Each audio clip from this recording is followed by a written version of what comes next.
Gandang oras po sa inyong lahat, mga giliw na tagapagsubaybay at mga kapatiran natin na ating masugid na mga tagapagsubaybay sa ating pong palatuntunang The Lands of the Bible series. Mga kapatid, welcome po muli kayo sa ating pong panibagong series na naman sa araw na ito at tayo po ay pinagpala ng Panginoon na muling magkasama-sama sa isa na naman pagkakataon na binigay sa atin ng Panginoon. Sa ating pong pasimula, iniling ko pong bawat isa, tayo po tumungo, tayo manalangin.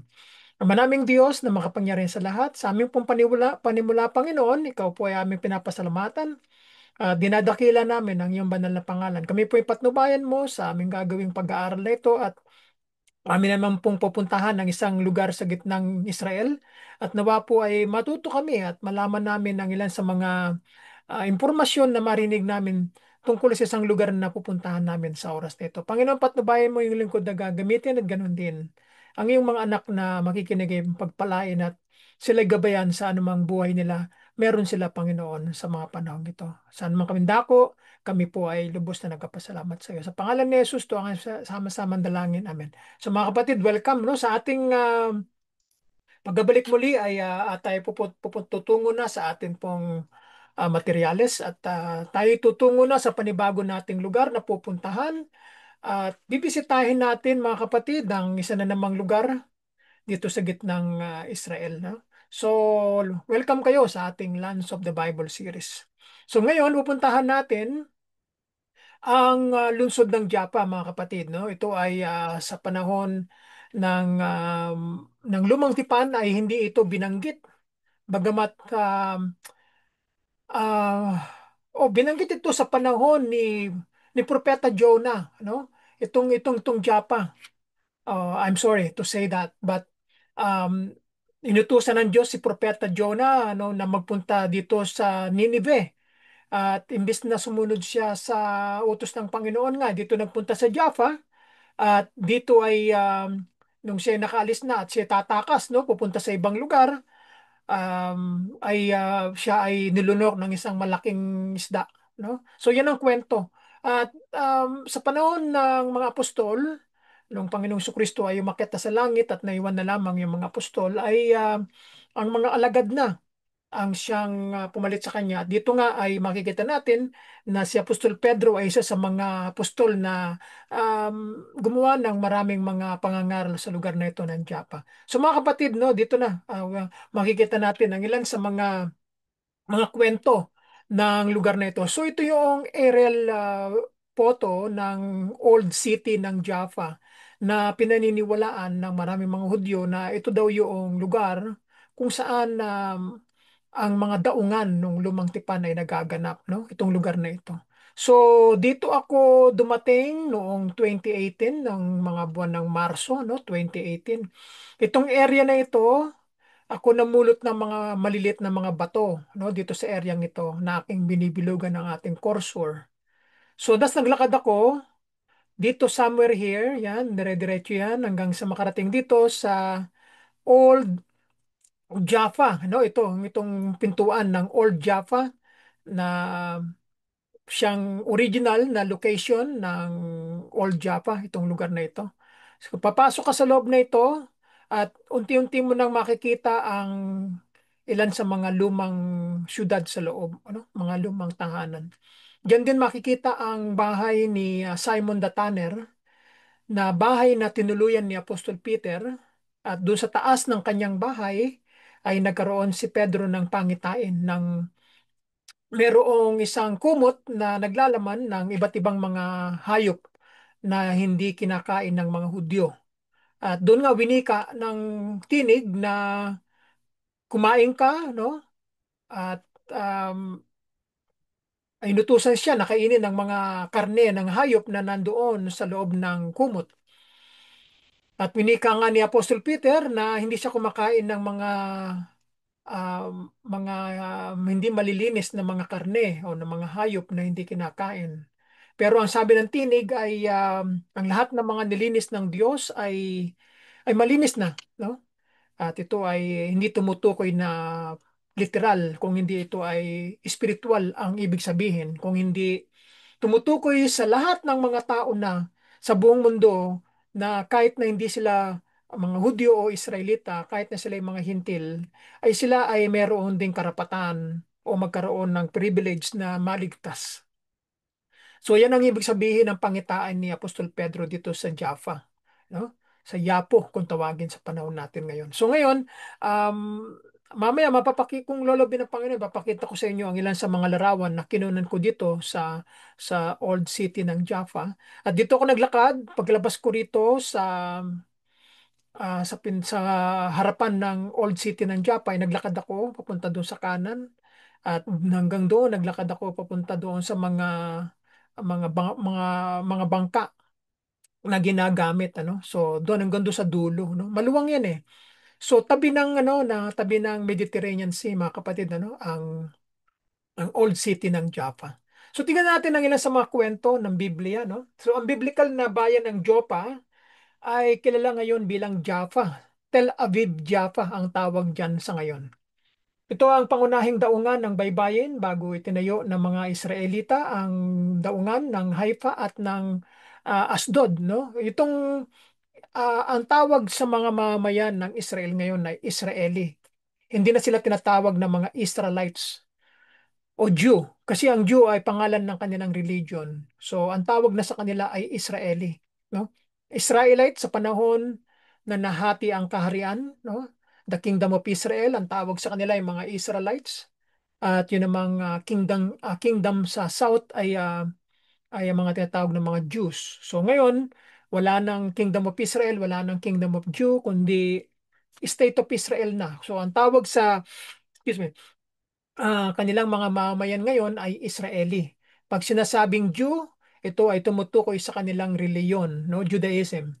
So ang modernong lungsod ng Tel Aviv ay itinatag sa labas ng Jaffa noong 1909. At ngayon ito ay sumasaklaw sa sinaunang lungsod ng Jaffa. Ibig sabihin ng Tel Aviv ay ang burol ng spring, no? Kung saan nanggagaling yung spring dito sa burol.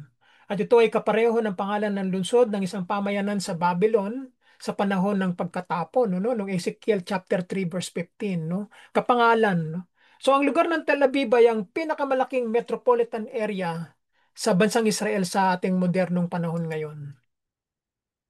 So, ang Joppa rin ay matatagpuan mga 30 miles or 48 kilometers sa timog ng Caesarea Maritima, no, nasa north, kung saan si Apostle Paul ay ikinulong at naghihintay ng kanyang paglilitis patungo sa Roma, no? So, kung may pagkakataon tayo, baka madaanan natin ang Caesarea Maritima. Ang modernong populasyon ng Java ay humigit kumulang na 60,000 mga inhabited dito, ng mga naninirahan. Ang Java ay mayoryang Hudyo, karamihan ay mula sa iba't ibang mga bansa sa Mid-Eastern at North Africa na may malaking populasyon ng Arabong Kristiyano at mga Muslim. So ang pangalang Joppa ay lumitaw sa unang pagkakataon sa listahan ng mga lungsod na nakuha ni Thutmose III noong ika-15 siglo before the birth of our Lord Jesus Christ, no? So ang alamat ng Andromeda na nakatali sa bato ay unang iniugnay sa Joppa ni Strabo noong unang century AD. No? So yan ang kaya naman mamaya makikita ninyo meron dong nakalagay na Andromeda, no, na sign. So mamaya titignan natin kung matitignan natin kung lolobin ng Panginoon. So ang daungan na ito na makikita ninyo ay hanggang ngayon ay nandyan pa rin at siyang nagiging parang center ng attraction dito sa Tel Aviv, no? Na pinupuntahan at dinadayo ng mga turista at ng mga lokal na mga mamamayan at dito sila nagkakape, kumakain, namamasyal, no? So, nung ako'y nagpunta diyan nung Marso nung 2018 ay punong-puno ang mga tao, no? Diyan din nila ginaganap ang mga kasalan, no? At makikita ninyo yung mga dalampasigan, merong mga magbo-boyfriend, magge-girlfriend na nandoon nakaharap sa Mediterranean Sea at na magandang lugar, tahimik, no? Nakaka-relax. So ang Japa ay isa sa mga pinakamatandang gumaganang daungan sa buong mundo, no, noong panahon ng Lumang Tipan. Sa ngayon ay maliliit na bangkang pangingisda na lamang ang nakakulong dito at ito ang daungan na pinuntahan ni Propeta Hunas nang tumakas mula sa Panginoon patungong Tarshish, no? Jonah chapter 1 verse 3. So para sa pagtatayo ng Templo ni Solomon sa Jerusalem, ang mga sedro, itong Cedar of Lebanon, ay pinapalutang mula sa Phoenicia o Lebanon na Tyre sa Lumang Tipan hanggang Joppa ay pagkatapos ay dinadala sa Jerusalem naman, no? Second Chronicles chapter 2 verse 16. So itong distansya mula sa Joppa hanggang sa Jerusalem ay ito isang oras na taxi. So kung gagamit tayo ng tren, na mabilis na train, ay 45 minutes lang, no? One stop, no? From Ben Gurion Airport, Tel Aviv to Jerusalem Central Bus Station. So ang Japa ang pangunahing daungan ng pagpasok sa panahon ng Turko, ng Turkish Empire, at ang mga peregrino, mga pilgrims, at ang mga bisita, mga visitors ay papasok sa banal na lupain dito. No? Dito sila nagpupunta. Hindi pwedeng lagpasan nila ang Joppa o ang Jaffa. Kasama ito sa kanilang itinerary. No? Sapagkat biblical na lugar ito eh. So ito nakikita ninyong chapel building, ito ay inialay o tinayo sa pag-alaala kay Peter. No? Sapagkat si Pedro ay nangaral sa lugar ng Joppa, nagpagaling siya rito sa tulong ng Panginoon at may binuhay dito na kabataang babae na nangangalang Dorcas, no, sa Jaffa. So kaya itong simbahan na ito ay tinayo na alaala sa kanya kay Apostle Peter. Dumating si Pedro sa Joppa mula sa Lida na siyang Lod sa panahon natin ngayon na ito'y napuntahan ko nung nakaraang Marso, no? Itong taon na ito, no?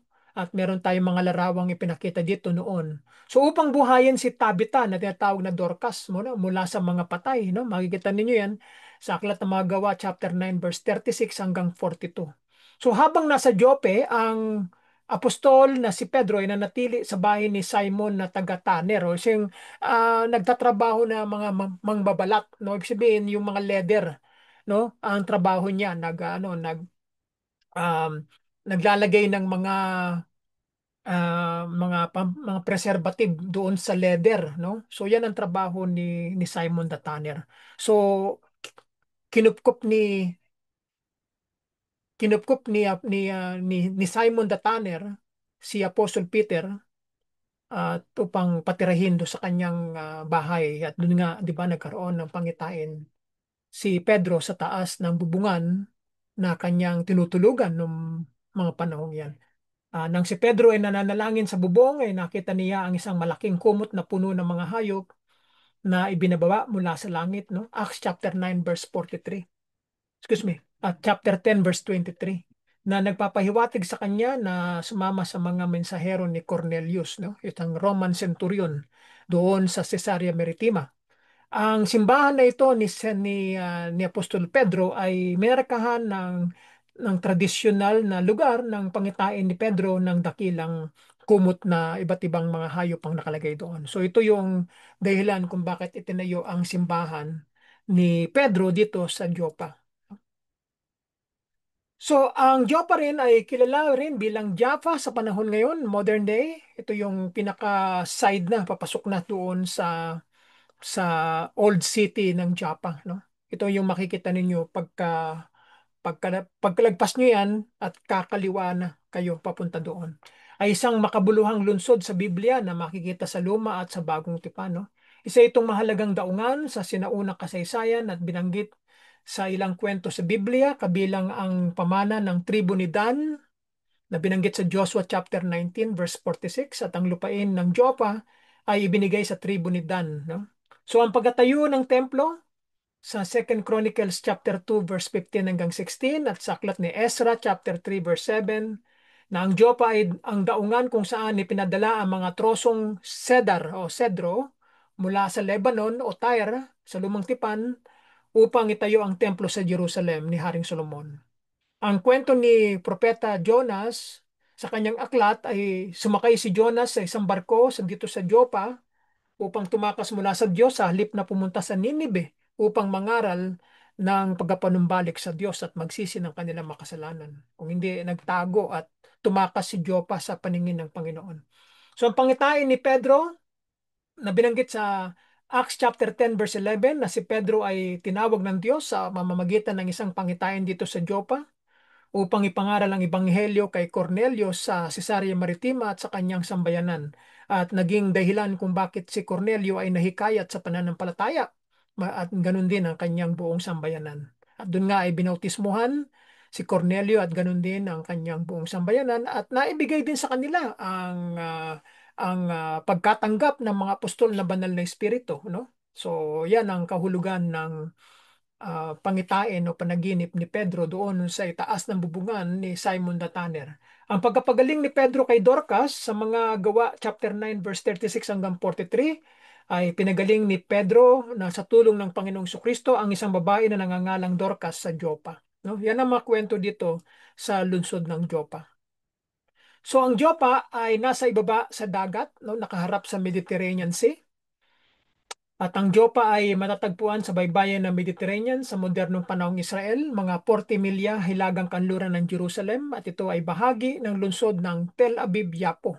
So, nung hindi pa ito nag-emerge sa Tel Aviv, ito ay isang independent lugar o bayan dito sa Tel Aviv. So dahil nga naging moderno na ang ating panahon ngayon, so ang lugar ng Jaffa at ang Tel Aviv ay pinagsama, no? Pinag-isa. So naging dalawang lungsod o dalawang lugar na tawagin na lamang ngayon ay isa na lang, no? Pag sinabing Tel Aviv-Yapo o Tel Aviv-Jaffa, ito ay tumutukoy sa modern city ng Tel Aviv at ganun din dito sa ancient city ng Jaffa. Pinag-isa. So, ibig sabihin, pinalaking syudad, no? So, yan ang ibig sabihin ng Tel Aviv-Yafo. So, ang Hebrewong pangalan para sa Jaffa ay Yapo na nangangahulugang beautiful o maganda, no? Sinasabi ng alamat na ang lungsod ay itinatag ni Yapet, isa sa mga anak ni Noah. Dito nga ay itinayo ang Joppa hango sa pangalang Japet, no? So ang Jope ay daungan kung saan naglayag si Jonas na propeta na tangka niyang suwayin ang tawag ng Panginoon at tumakas sa lugar ng Tarsis sa halip na mangaral ng mensahe ng pagsisisi sa mga Ninibita, no? So Jonas chapter 1 verse 3 na si Jonas ay bumangon upang tumakas sa Tarsis mula sa harapan ng Panginoon. Bumaba siya sa Joppa at nakasumpong ng isang barkong patungo sa Tarsis. So yan ang kwento ni Propeta Jonas, no? So ano ang kahulugan ng kahalagahan ng Joppa sa banal na kasulatan? Ang Joppa ay isa sa pinakamatandang lungsod sa buong mundo, no? At binanggit ng ilang beses sa Luma at Bagong Tipan. So ang Joppa ay kilala ngayon bilang Jaffa at malamang na bahagi ng pamamahagi ng lupain na ibinigay sa tribo ni Dan, bagamat tila hindi ito inari kailanman ng mga Danita sapagkat ang tribo ni Dan ay lumipat doon sa norte na sa pagitan ng Jordan at saka ng Israel at saka ng Lebanon, no? Doon sila nagpunta sa pinakadulong norte, no? So hindi natin alam kung anong dahilan kung bakit sila nag-migrate patungo sa north, no? Ito sana yung ibinigay sa kanila no, na inheritance, pero maaring mga dahilan kung bakit hindi sila nakapaglagi dito ng matagal, maaring hindi nila kayang gapiin yung kanilang mga kaaway dito. Maaring malalakas ang mga puwersa ng kaaway dito noong mga panahon na ibinigay sa kanila ang lugar na ito, no? So, dito natin makikita na matatagpuan sa pagitan ng 30 to 40 miles no hilagang kanluran ng Jerusalem. So ang Joppa ay dumapo sa isang mataas na bangin kung saan matatanaw ang Mediterranean Sea, no?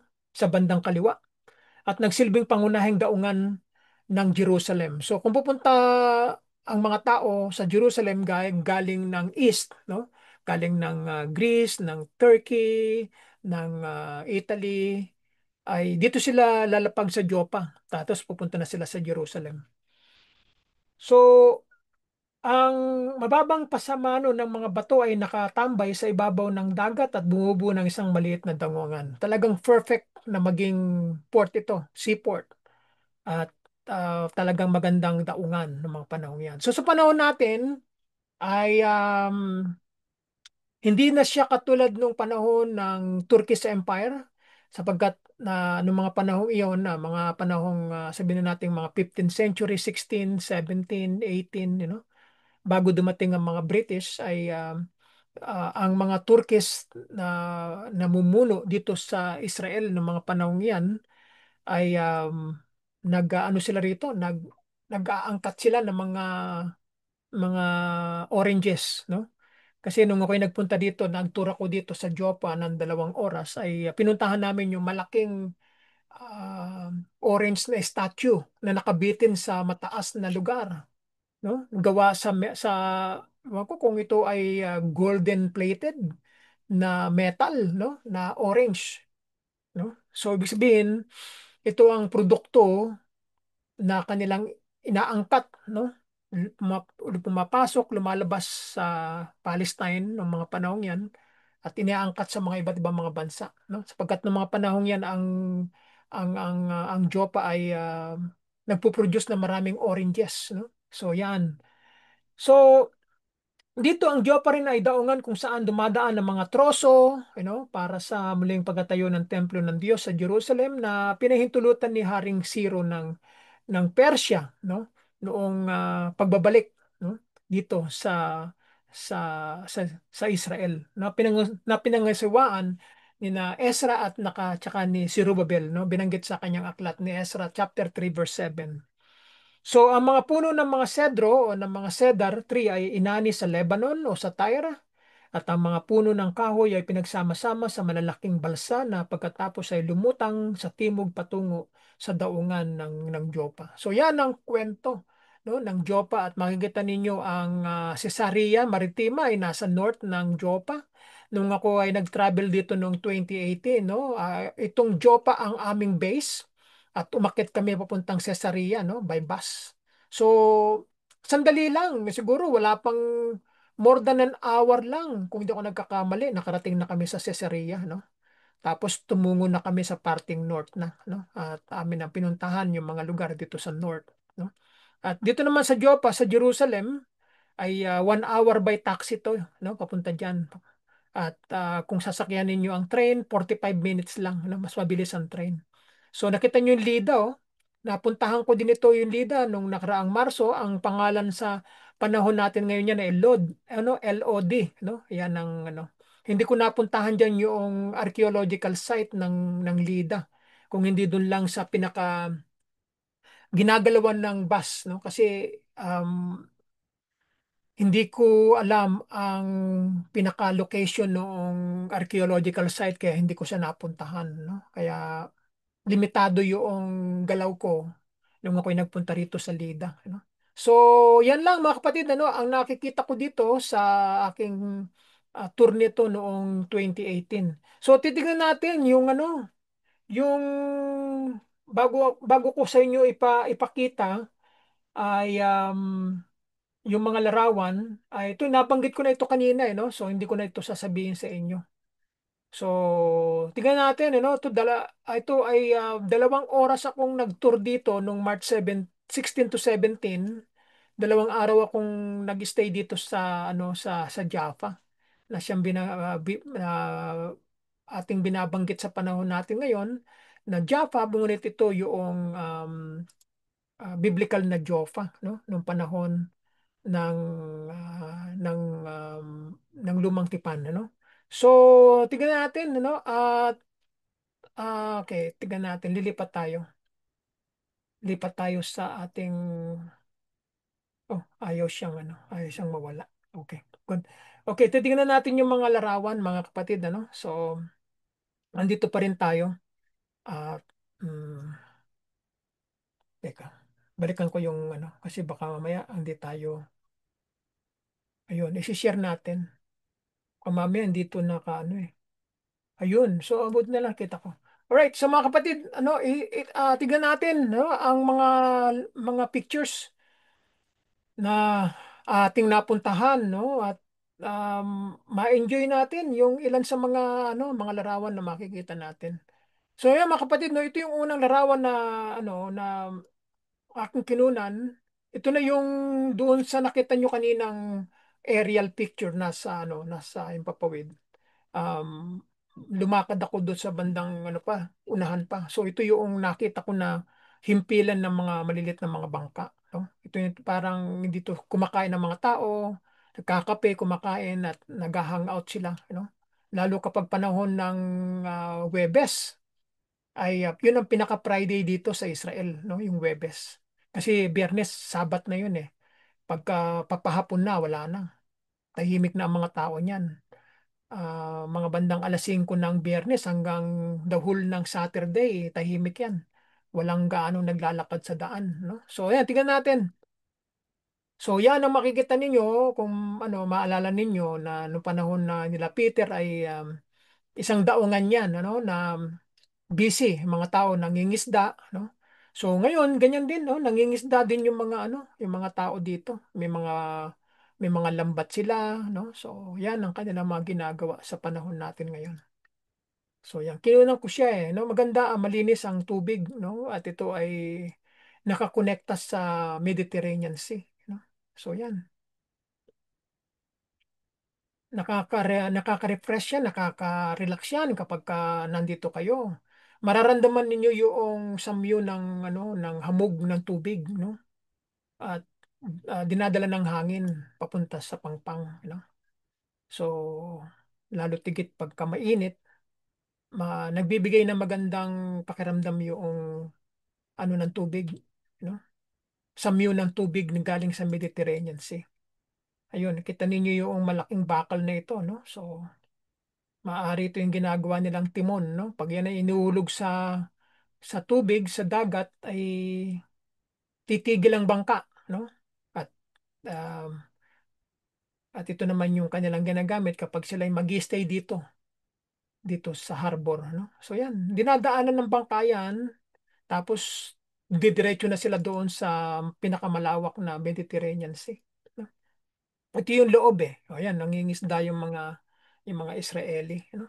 May mga nahuhuli silang mga isda eh. No? So, hindi ko nakita kung anong isda ang nahuhuli na, pero meron silang nahuhuling isda diyan. At hindi ko lang alam kung anong klase mga isda meron nito eh. Kasi may nahuhuli sila eh. No? So, ano rin, magandang ano eh, na ano sila, na-enjoy sila eh kapag ganyan ang kanilang gawain araw-araw, no? So, kapag malaking net ang ginagamit nila, marami silang mahuhuling isda, no? Ayun, merong airplane dito na nakita ko sa larawan at ito ay maraming mga lugar na ano yan, napupuntahan yan. Usually kapag papuntang north eh, papuntang Haifa, no? Yan ang ano, papuntang Galilee area, no? So, papuntang north. Pagka south naman, papuntang Ilat, no? Papuntang Dead Sea naman, no? So, yan, see? Ang kanilang airlines ay El Al, no? Ang kanilang airlines na, no? Kung ang Pilipinas ay merong Philippine Airlines at kung ang Canada ay merong Canada Air, so ang Israel ay merong El Al, no? Yan ang pangalan ng kanilang airlines. So yan mga kapatid, ito na yung pinakadaanan at tagpuan ng mga tao. Dito ginagawa, itong nakikita nyo larawan, ito ay nag-entertainer ito eh. Sinisindahan niya ng apoy yung mga nandoon nakalatag tapos may mga nails na ano, tapos tatapakan niya. Ewan ko kung paano niya nagagawa yan. Ano? Mga bubog, yung mga basag na bubog tapos lalakaran niya na walang sapatos, no? So yan, ini-entertain niya yung mga tao, no? Isang magician. Marami mga naman taong nanonood sa kanya. Ayan, ayan no? So nung nandyan ako, hindi ko nakita kung actual na nilakaran niya yung bubog eh, no? Hindi ko na tsempuhan eh. Kaya nung dumaan ako, siguro tapos na, no? So, hindi ko nakita actual na tinapakan niya at saka yung bubog at saka yung matutulis ng mga pako na matataas, no? So, kung ordinaryo kang tao eh matutusok ka doon at saka masusugatan ka nung mga bubog na yon pag yun ay tinapakan mo. Ito makikita ninyong anong tawag dito? Parang estatwang ginawa. Ito ay si Napoleon Bonaparte, no? Yun ang kanilang ano, yan ang kanilang description diyan. Parang yan, ito ay makikita nyo, Jaffa Fort, no? So yan ang ano, yan ang pinaka highlights dito sa Jaffa, no? So ito yung tinatawag nilang Watchtower, nandun pa rin at hindi ko to naakyat eh, no? Kasi wala namang nagpapaakyat. So parang ano lang siya, parang nandyan lang siya. Pero kung maaakyat yan, maganda dahil makikita nyo yung mga lugar sa palibot. Ano? So magandang kunan ng larawan. Pero hindi ko naakyat yan eh. So ito pa yung mga ilan sa mga makikita sa ilalim. So ito namang lugar na ito sa bandang kaliwa ay pabalik doon sa welcoming center ng Tel Aviv, doon sa pinakasentro kung saan ang mga bus ay umiikot, no? At naglalapag ng mga turista galing sa bus, no? So ngayon pag nakababa na yung mga turista ay unti-unti na silang maglalakad mula doon sa welcoming area tapos lalakad na sila papunta dito, no?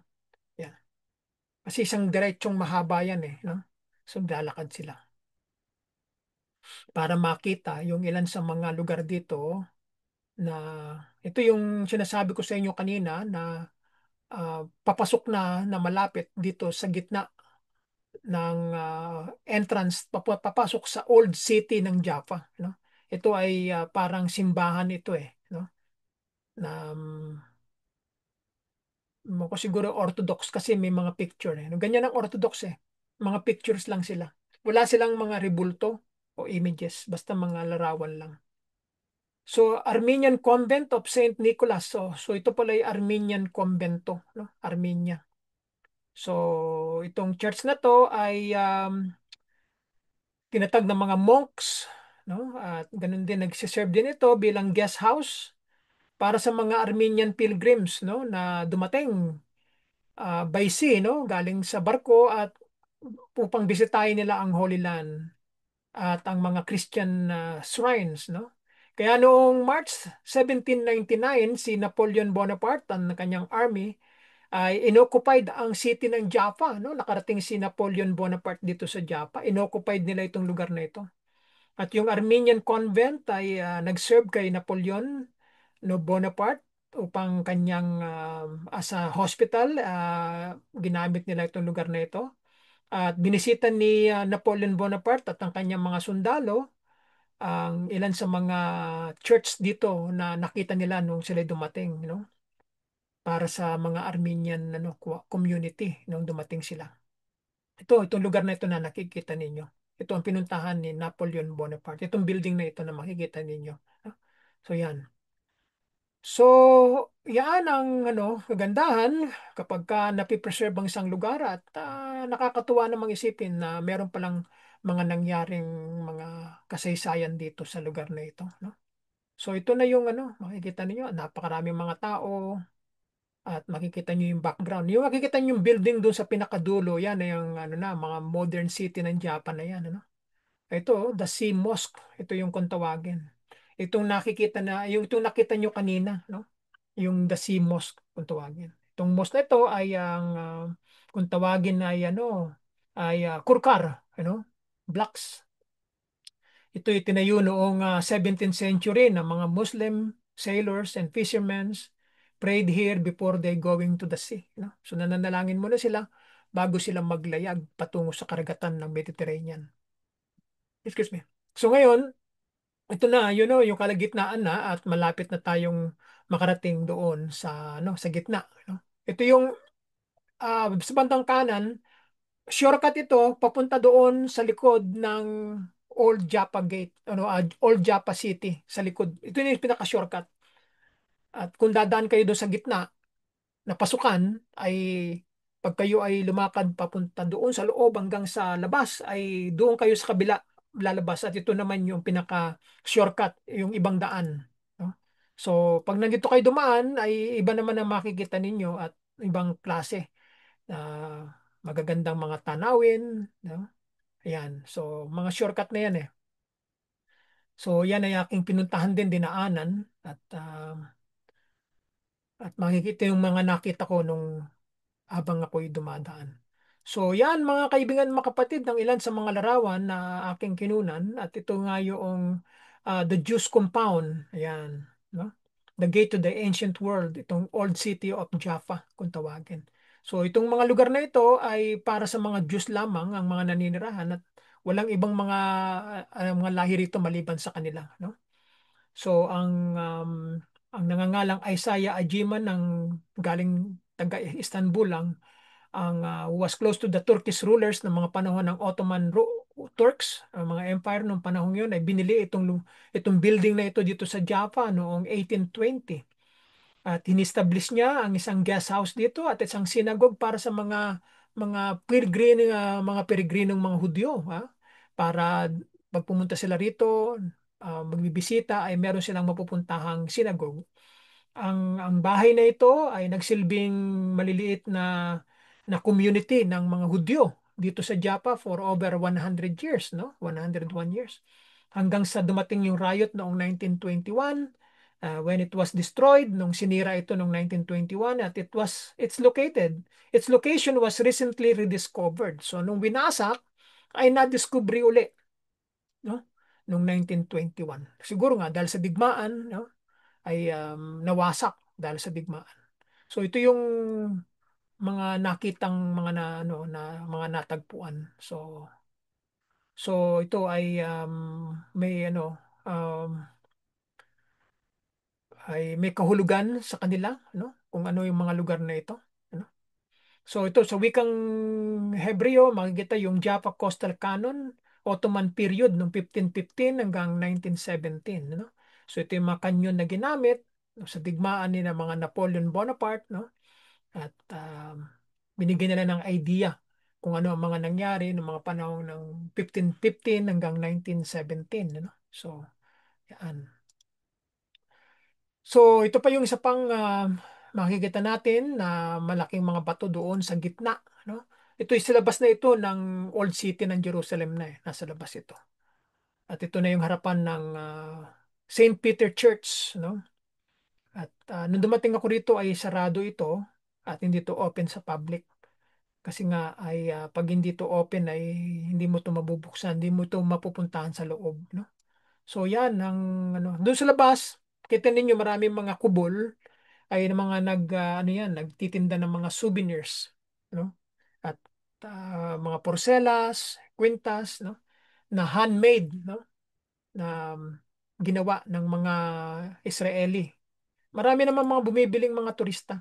So ito ang impormasyon ng St. Peter's Church, Roman Catholic Church, Franciscan Custody ng Holy Land, at ang kanilang service dito o masses ay weekdays ay alas 7.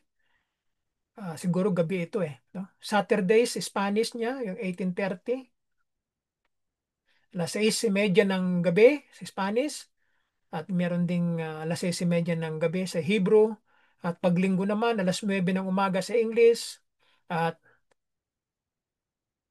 alas 6 ng gabi kapag mga polis naman at ganun din. Alas 7 sa 15 ng gabi ay ang Hebrew naman ang kanilang wikang ginagamit. So ang church is open daily between 8 to 11:45 at saka 3 o'clock hanggang 5 ng hapon, ano? Pero nung pumunta kami sarado eh, no? Mga hindi ko alam for some reason sarado siya. So ito yung close na na kuwa, ano? Kikita natin. St. Peter's Monastery. Ito yung gilid na bandang kanan. So makikita ninyo may kulay blue yung mga pintura ng upuan, mga poste, minsan yung hawakan, mga kulay ng pinto, no? Bintana. Tinanong ko yung guide namin dito sa babaeng Israeli. Sabi ko bakit mga blue ang kulay ng mga upuan, hawakan, bintana, pinto. Kasi daw ito yung kulay ng langit. Kita ninyo yung blue kulay. Tingnan niyo yung langit kulay blue, di ba? So, ang mga Hudyo naniniwala na kapag ito daw ay kulay blue ay hindi ito mapupuntahan ng masasamang espiritu ayon sa kanila. Iniiwasan ng masasamang espiritu yan. Kaya kung may nakaupo dyan sa upuan na yan at ang kulay ng blue ay blue, may nakaupo tao dyan, iiwasan ng masasamang espiritu yan. Hindi sila pupunta dyan. Kasi natatakot sila sa kulay ng blue dahil yan ang kulay ng langit na kanilang pinanggalingan. So ayaw din nilang bumalik dyan. No? Yan ang paniniwala ng mga Hudyo. Kaya kulay blue ang nilalagay ng mga Hudyo. Kaya kung magka nakita ng mga masasamang espiritu ang kulay ng bintana kulay blue, kulay pinto ay blue, hawakan, hindi nila pupuntahan yan. No? So iiwasan nila. So yan ang kwento ng kulay blue na kulay. So ito yung the Church of Saint Peter na sign, no? At sinabi rito ay the place where the Roman Catholic Church of Saint Peter now stands has been a Christian center for over 1,000 years.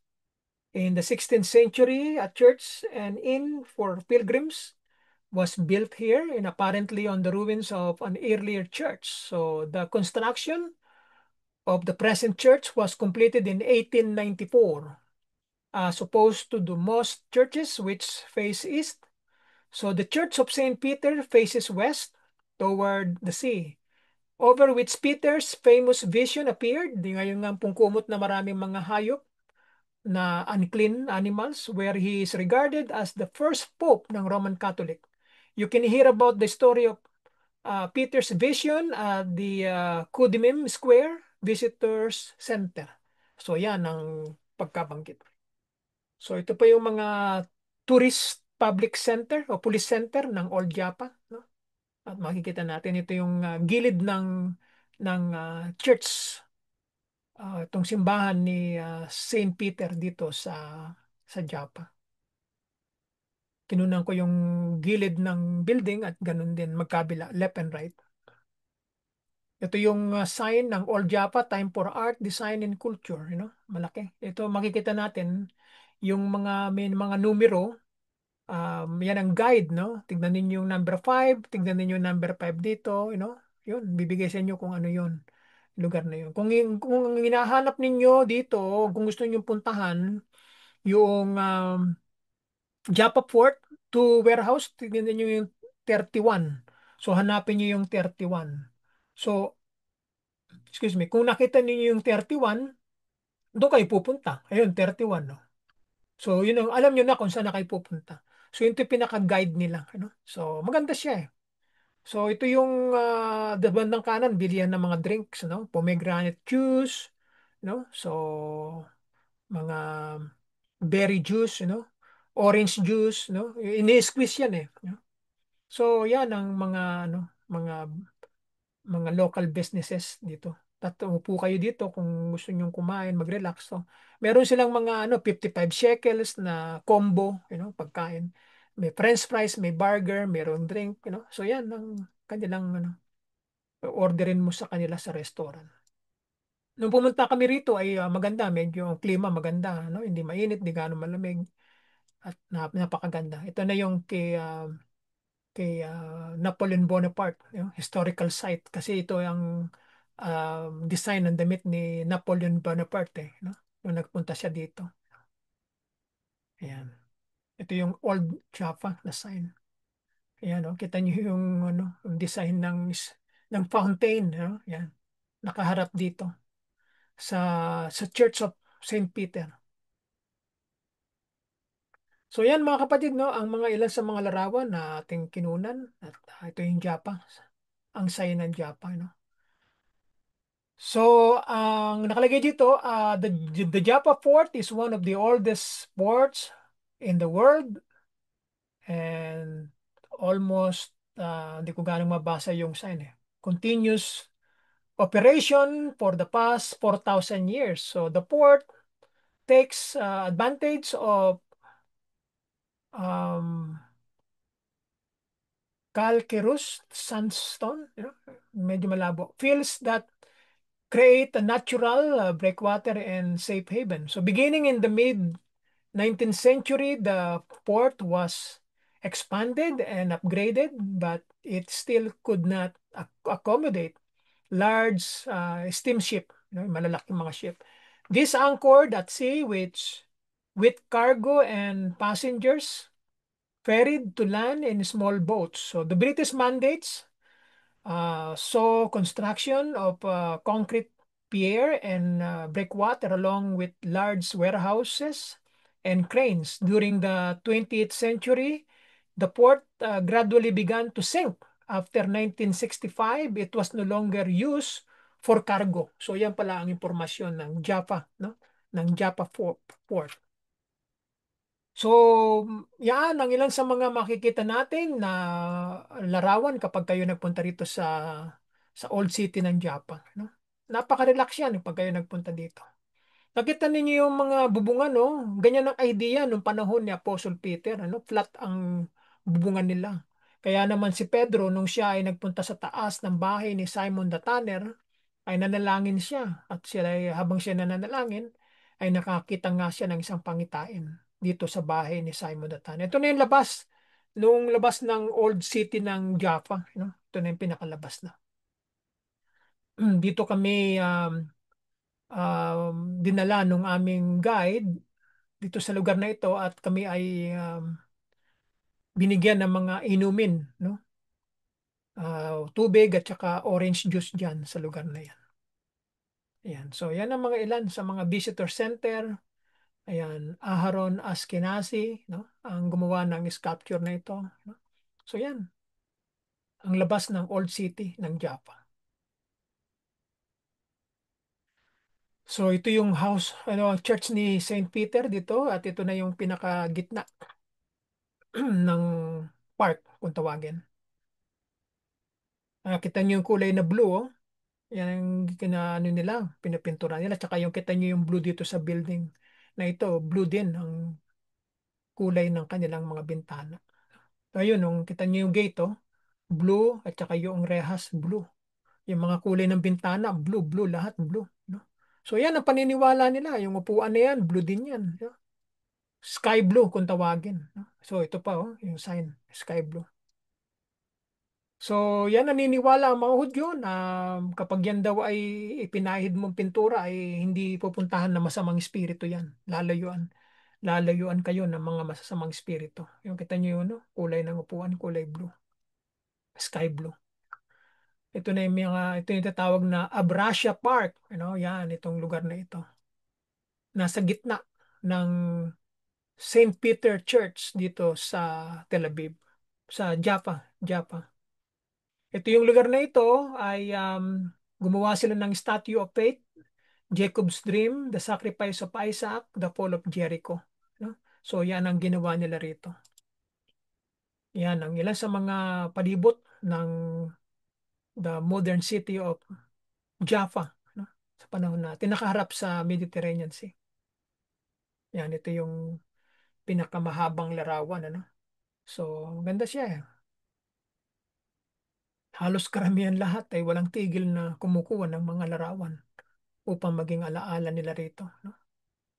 So yan. So pag ay naupo dito sa damuhan na yan, ay nako, na nakaka-enjoy. At meron akong mga nakita, may mga dalang pagkain, ano? Sila ay nagpipiknik dito sa lugar na ito. Ayan, nagkuha ko, selfie ako dito. At alaala, no? Noong mga panahon na nandyan ako. It was in 2018 pa, no? March 2018.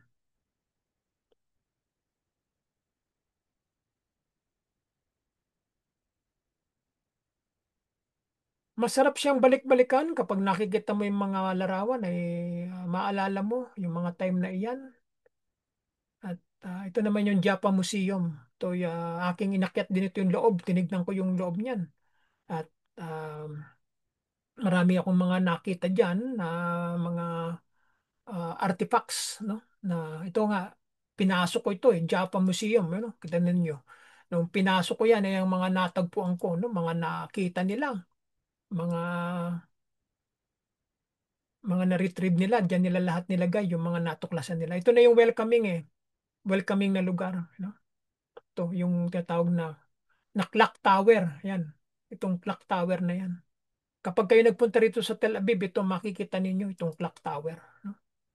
The Setay, yan. Makikita niyo yan. Yan, malaking coffee, coffee cup na makikita. Ito yung isa pang malaking parang column. Yan. Kitang-kita niyo yan. Yan. Hindi niyo pwedeng mamiss yan kapag kayo ay nagpunta rito sa Jaffa. Ito yung sa ilalim niya, ba? Yan, ang meeting place ng mga magtutour ng 2 oras. Diyan nag-standby yung mga tour guide. Libre naman, walang bayad. Kaya lang, pagkatapos ng 2 oras, donation, kung sinong gustong mag-donate, no? So, voluntary, hindi naman, hindi naman sapilitan, no? Ang bayad. So, yan mga kapatid, no? Ito yung mga tour buses na makikita. Dito nagbababaan ang mga turista upang magsimula yung kanilang tour dito sa Tel Aviv, sa Jaffa. Dami mga tao eh. Mga, ayan, no? Ito yung likod nung clock tower. No? Yan, mga ano yan eh. Mga tourist yan eh. Naghihintay ng libreng ano, tour guide. At tapos magsisimula na silang maglakad. Yan. Ang dami mga ano, mga motor, nakamotor, mga ano sila, may mga samahan sila eh. Grupo-grupo sila eh. Yan. Ito yung tinatawag na ancient ano, gate ng Joppa, no? Itong lugar na ito. Pinaniniwalaan ng mga Israeli na ito daw yung unang gate na itinatag ni Japet na anak ni Nunong Nuwang dito sa Joppa dito. Ito daw yung pinaniniwalaan nilang ancient gate ng Joppa, no? Yan lugar na yan. Sarado naman, hindi naman yan na nilagyan nila ng talagang silil na nila yan eh. No? So yan mga kapatid, no? Yan ang mga ilang mga larawan. Ito yung Muslim mosque ng ano at pakita natin sa lahat. So yan ang loob at labas ng museum na makikita natin. Ito yung loob ng museum. Ito yung damit ni Tabitha, ni Dorcas, no? Yan. Yan yung loob ng museum dito sa Jopa. Lahat pinagkukuhanan ko eh. Kasi parang makita mo yung impormasyon, yung mga jars, Persian era, you know, Bronze Age, Egyptian, Canaanite, Jaffa, Yan. So marami to mga kapatid, ano, kaya bibilisan natin para ano kasi 100 pictures to eh. Yeah. Nung ako nagpunta rito, walang gaano mga tao, kakunti lang. Kaya nakakakuha ko ng larawan. Wala namang bayad ang pagpasok dito sa ano, usually mga donations. Hindi katulad sa ibang mga lugar, mayroon talagang entrance fee. Pero dito sa Jaffa Museum, walang bayad. Pasok ka dyan, hindi ka naman nila sisingilin. Meron doon nakabantay doon sa harapan sa pagpasok, pero hindi ka sisingilin ng entrance. Yan. Mm. So may mga bato na mayroong mga sulat na Greek, mga usuwari, libing ang bato, no? Mga ashes na nilalagay doon sa usuwari. Yan. So mga kapatid, hanggang hanggang sa matapos na ito ay titigil tayo. Pag natapos na ito ay ako po ay magpapaalam na sa inyong lahat. Tapusin lang natin itong mga larawan na aking kinunan, ano. So,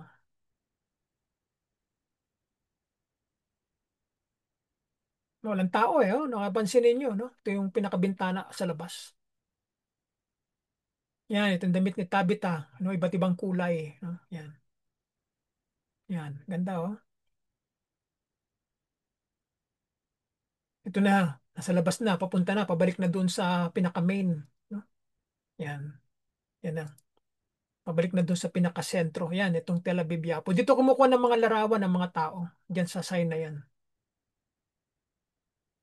Parang pinaka-remembrance nila na may pangalang Tel Aviv Yapo. No? Ayun, nakita niyo yung sign, no? Diyan sila umuupo, tapos nagpapakuha sila ng larawan diyan. Nakaharap doon sa mga buildings. So,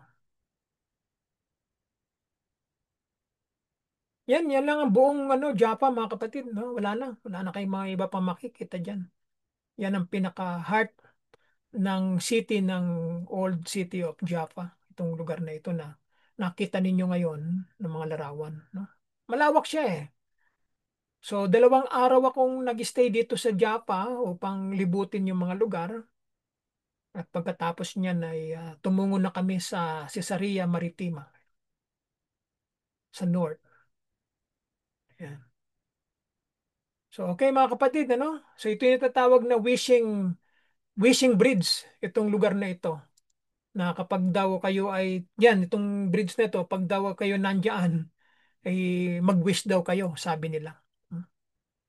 So, sabi rito an ancient legend holds that anyone boarding the bridge hold its zodiac sign and looks of the sea, their wish will come true.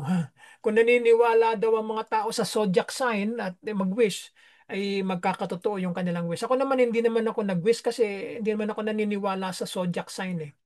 No? So, sa Diyos ako naniniwala. No? Yan, ito yung mga zodiac sign, Cancer, Leo, Aries, Yan. So, mga tao mahilig sa mga ganyan eh, kaya naniniwala sila diyan. No? Ayan. Okay, so parang wala nang katapusan itong larawan na kinunan ko. Andromeda, ito yung binanggit ko sa inyo kanina. No? Alright, so once na, 3 minutes na lang before 6, before 1 hour. So, ito yung bahay ni Simon the Tanner, itong lugar na tinirahan ni Apostle Peter dito sa Old City of Joppa. Doon sa itaas, sa bubungan, doon siya nakakita ng pangitain. Ito yung paniniwalaan nila na tahanan ni Simon the Tanner dito sa Joppa. Pinupuntahan ng mga turista. So yan ang nakita ko. Wala, hindi yan nakabukas, sarado yan. Hindi nila yan ninahayaan nakabukas. Sa labas lang, nilagyan lang nila ng pangalan. Kita ninyo, may mga blue yan, mga blue kulay na bintana. no? Ito na yung labasan na, papunta sa labas. Welcome to Old City, Old Joppa. Okay, so hintayin na lang natin sa dulo mga kapatid, at tayo magpapaalam na pagkatapos, Pinakita ko lamang sa inyo. Wala na pala. Ito na pala yung katapusan na. So mga kapatid, maraming salamat sa lahat sa inyong pakikisama sa oras na ito. At purihin ang pangalan ng Panginoon at tayo nagkasama-samang muli, At salamat. At naipakita natin sa awa ng Diyos ang mga larawan na ito. So mga kapatid, ako yung magpapaalam na sa inyong pag-ibig ng Panginoon at pagkapala niya sa araw-araw ng ating buhay. Sa muling pagkikita mga kapatid at salamat sa inyong oras ng panonood na ito at pakikinig. Sa pangalan ng ating Panginoon Kristo, ako yung nagpapaalam. We'll see you again mga kapatid. God bless everyone and we'll see you again. Bye for now.